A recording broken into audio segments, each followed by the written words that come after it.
Hey, everybody. So let's talk about lessons we can learn when running a business around taxes and the tax lien that I woke up to. Let's get into it. Okay, so I do got to give a bit of backstory about how I operated my business and how I came across this issue. So, I woke up last week. I was on the phone with my friend, and I saw an email come through from PayPal saying that there was an issue with my account. This is not new with my PayPal account. Um, for those of you who operate at a PayPal, which I don't advise it, but sometimes you got to do what you got to do, especially when you're sending invoices and that type of stuff. I worked with Square, I worked with QuickBooks, I have worked with all kinds of apps. Usually, PayPal is pretty simple and quick for me to use. So, usually, there's always some type of random issue with PayPal, so I don't think about it too much. But usually that issue comes when there's a large payment coming through. And I knew that I didn't have any large payments coming through in my PayPal. And the only thing that was really coming through, it was some invoices, so some smaller invoices. So when I do my tech support, when I do my on-demand tech support. I guess that's the best way I can describe it.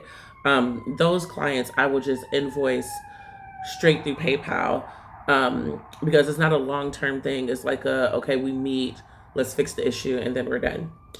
And my social media monetization goes into that account. Um, my Facebook, my I think Facebook is only on my Facebook and Instagram go into that account. But but besides that, nothing else really goes in there.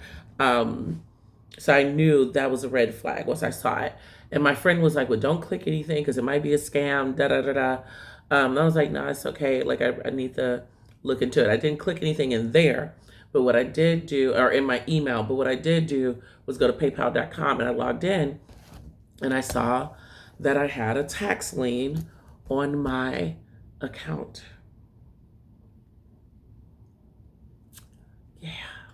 So I instantly panicked because I'm like, okay, if there's a lien on this, are all of my accounts on hold or is it just this one?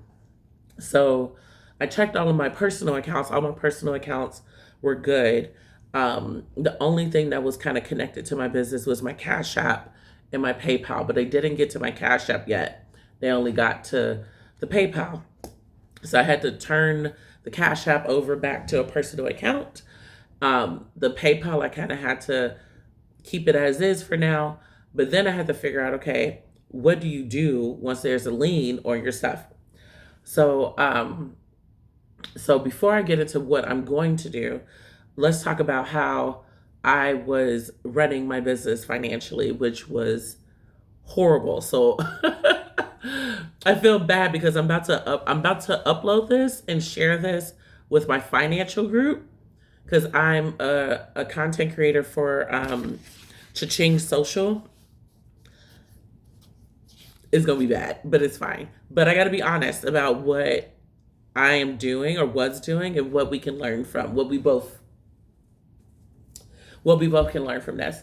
So what was I doing with Geek Empowered starting off? So when I started off, I used Square Up. Um, it's a payment processor. You can do invoices. You can do like landing pages. It's like a lightweight CRM, a lightweight landing page tool, but it's mainly finances. It's mainly um, doing invoicing and like working with employees. Like if you have employees that you need to pay out, it's a really, really good tool for that. So I was starting off with that in PayPal. PayPal always gave me issues in the beginning because when you get larger amounts, and when I say large, I'm not talking like $50,000. I'm talking like $500. And PayPal is like, hold up, brokey broke, hold up. Like you don't normally get this money, and then it does like a 7-day hold. Like it's ridiculous. So I started off doing PayPal and Square Up, and then I think I moved on for some clients. If I had more um, if there was like institutes that I had to work with rather than because how do I word this?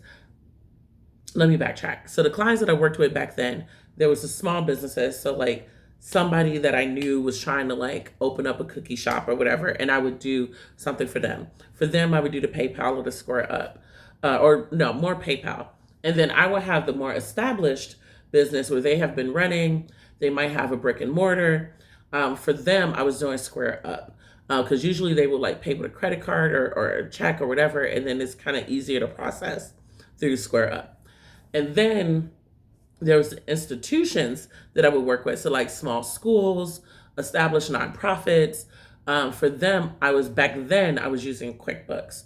Um, then once I got my LLC together and I got my EIN number and I got all my legal stuff together. Once I got all of that together, then I opened up a business bank account, which I highly advise to do. This was not my mistake. If you have a small business and you have all your legal stuff together, do a business account. Like definitely do a business account and then pay yourself out of your business account. Like that is how you're supposed to operate. So that's what I was doing. Everything would go, my clients' stuff would go into that business account and then I would pay out of my business account. Unfortunately, that bank literally shut down. Like the whole thing shut down. Not my account, the actual company shut down. So I had to move everything out of that business account and put them into my personal accounts. And this is where I made a mistake.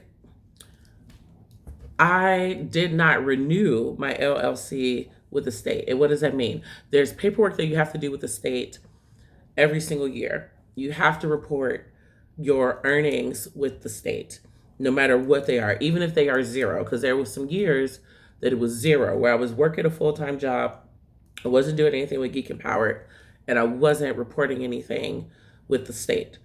But I was still operating. This is the mistake. Even if it's all zeros, even if you got to go back and edit it, just do it. Like, just do it to the best of your knowledge.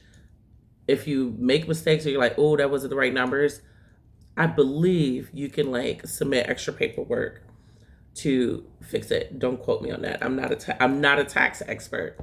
Not a tax expert. I feel like I need to like put that on here. But I was still operating. I was still running my business. And my business got dissolved. It got dissolved. After a while, you don't do your paperwork, you're going to get dissolved. So when that happened, I couldn't open up another business bank account. So then all my loose ends of my business, I ended up putting into either PayPal or Cash App. And then I kind of left it alone. So if clients paid me, it would go to PayPal and then I would pay myself out of the PayPal. But if it was a larger client, I ended up using like Bill.com or Ramp to process the payments, and then it ended up going to my personal account. This is where I messed up. It's the trifecta of just chaos.